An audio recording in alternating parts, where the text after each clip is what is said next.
The protests are organized by an internet-based group called Anonymous.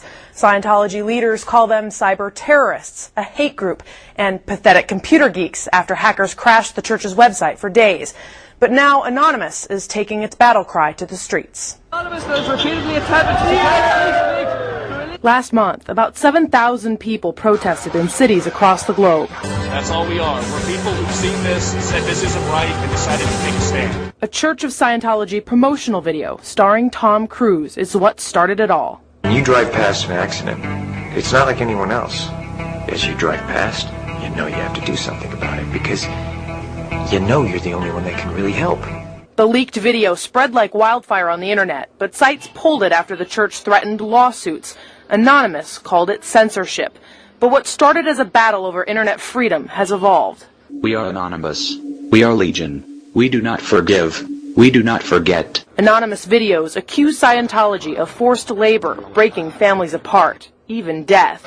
In Kansas City, a couple dozen people protested the church at 39th and Main. A lot more people showed up at this one than I actually expected for Kansas City. I didn't know how big it was going to be. They wear masks because they say the church has a history of suing people who speak out against them. Recently, the Church of Scientology has fired back against Anonymous. In this YouTube response to the Anonymous attacks, the church says since January it has received more than 8,000 threatening phone calls. And we're going to bomb your building. We're going to burn your church down.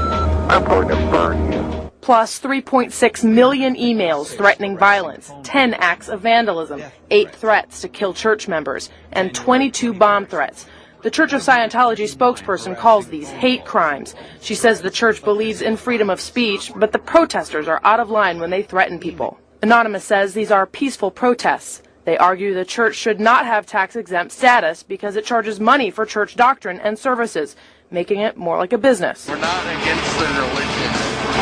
We're against the corporation of Scientology. To me, it's not even a church. It's a business. It's a money-making pyramid scheme business. Bernie Headley is not afraid to show his face or talk about his almost 30-year experience with Scientology, mostly in Los Angeles. I would call it an extreme cult. Headley says his now ex-wife was a devout Scientologist, so his kids Mark and Stephanie worked full-time at the church by the time they were 15 and 17 years old.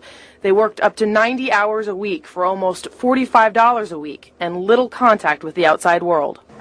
It traps them. They don't think they've got anywhere else to go. And literally, when my son left, it was, Dad, help. Others who worked in the church tell similar stories on message boards for ex-Scientologists. A Kansas woman who doesn't want her name revealed wrote to me that she and her husband recruited new people into Scientology.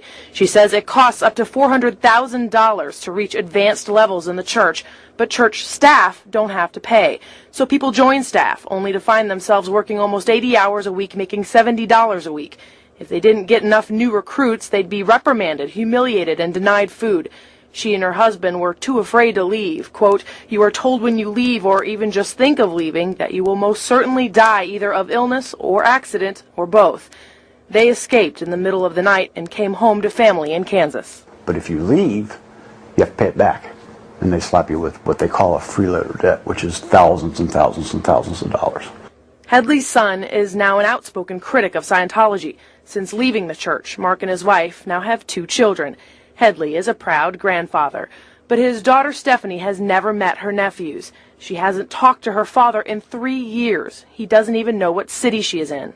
By helping my son, I lost my daughter. When he helped his son escape, he was labeled a suppressive person, an SP. No one in the church can have contact with an SP.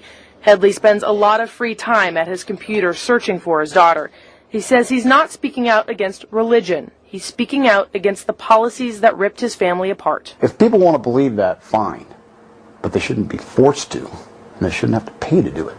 Bernie Headley plans on attending the Anonymous protest on Saturday in L.A. with his son. I asked a church spokesperson about Headley's story, and she said the church works to strengthen families, not tear them apart. Anyone can choose to leave the church anytime, and it's also someone's right not to talk to a person who disrespects their religion. Tess Koppelman, Fox 4 News.